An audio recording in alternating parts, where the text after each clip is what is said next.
Some of you may have seen this already, but I think we're going to do the very short movie in addition because Comrade Abayomi really wanted to see it, and it's interesting. The Works Progress Administration, 1935. They won jobs, and so can we. In 1935, in Detroit, workers did murals like the cover of this book that is still in UAW Local 174. Yeah, okay. Well, that's the other one. That's it. Workers demolished substandard buildings. Oh, lots of work there. In this is 1935. This is today. Okay. These are just a few of the many buildings. And we've heard from the Bing administration that there are 78,000 buildings that need to be torn down throughout Detroit. And he's pledged to do 3,000 this year and 10,000 in 4 years. The fact of the matter is, with 100,000 unemployed people in this city, there's no reason why every single community can't either renovate or tear down the buildings that can't be rehabilitated. There is work for people to do. It's training for young people in the trades. There's a lot of work, and it was done in 1935.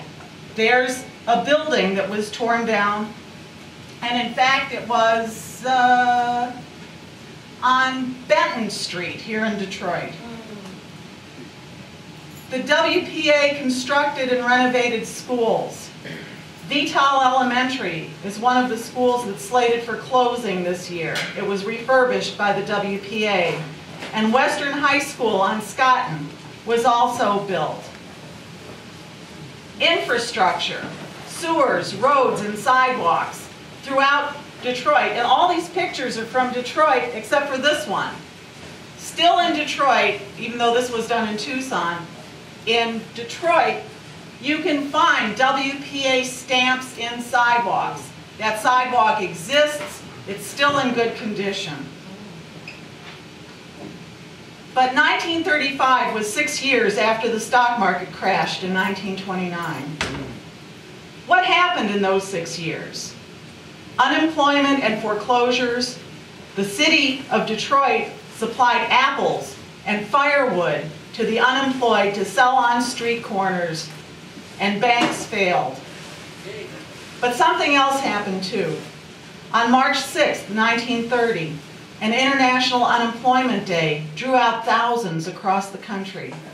On March 7, 1932, unemployed workers marched on the Ford Rouge plant, demanding jobs or income.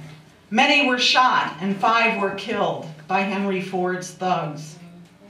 In June 1932, World War I veterans marched on Washington, D.C., asking for the bonus that had been promised to them after the war. In the winter of 1932, this is a demonstration in Detroit. Kill one, go to jail. Starve thousands, go to Florida. So, you know, we know that that is what came before the WPA. That is what won the WPA. Unemployed councils blocked evictions and utility shutoffs. They moved people back in. They stopped the auctions of farms and homes and personal possessions. They built solidarity, trust, and confidence. They fought racism and built unity between whites and African Americans. And they organized and they fought. In 1934, 3 general strikes in Toledo, in Minneapolis, and San Francisco took place. When workers faced repression by the bosses, the unions and communities stopped all commerce.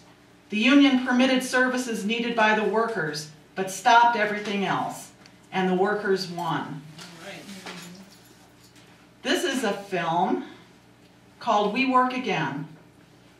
It was made in let me see if I can, 37.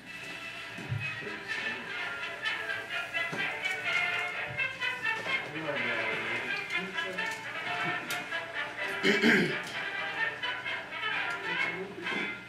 a few years ago, we were a discouraged people because we were the first to lose our Can you hear it? jobs when old man the Christmas came along in the last Come on now. Sounds like Goebbels. That's not Goebbels? Talking up. Struggled vainly to regain our bearings while depression, fear, and failure stalked the nation. A tenth of the population of the United States we formed as a race over a sixth of the unemployed. One out of every four of us was on relief. In vain we sought for something to restore our confidence, our hope, our courage. Without jobs we had no money. Without money we could not purchase food for the hungry at home. Our only hope lay in charity. Hunger drove our people to the bread lines.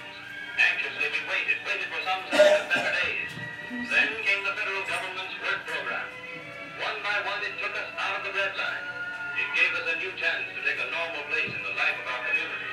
It made us self-supporting. It changed the haggard, hopeless faces of the bread line into faces filled with hope and happiness. For now, we work again.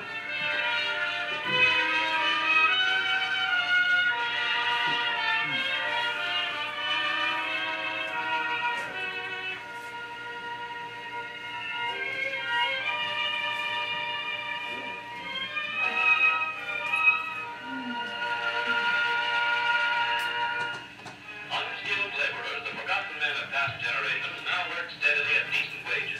The nation over, they're building and repairing schools, public buildings, community centers, and airports to meet the changing needs of our modern world. In one project at the nation's capital, 1,200 men are employed in improving bowling fields, grading, constructing runways, building hangars, and administration buildings. In addition to the hundreds of unskilled laborers who were removed from relief roles, many skilled workers are employed in this important improvement project. Hundreds of homes have been freed from the bondage of poverty as their breadwinners find security and hope in their new jobs.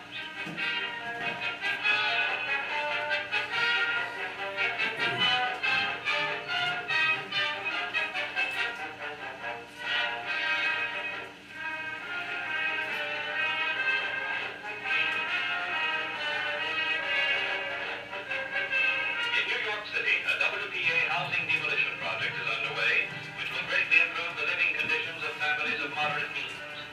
In many other cities of the country, old tenements and fire traps are being torn down to make way for modern buildings containing comfortable sanitary apartments.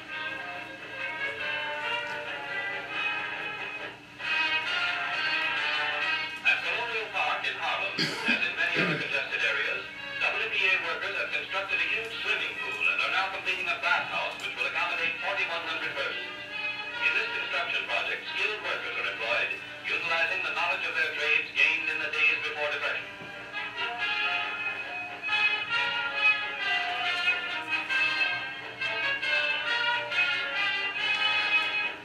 Swimming pools are particularly valuable to the community because they offer a haven of relaxation to young and old during the hot summer months.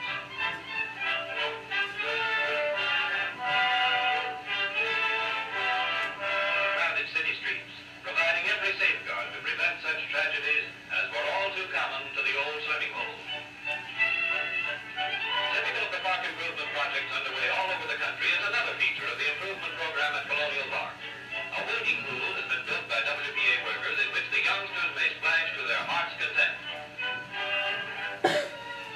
New additions to the playground area have been made possible by the grading and improvement of parts of the park which were formerly merely decorative. Even the youngest children find plenty of opportunities for play under watchful supervision.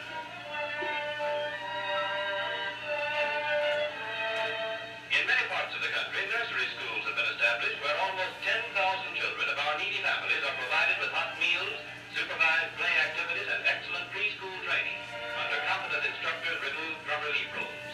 In these projects, employment has been provided for 600 teachers, nurses, dietitians, and cooks.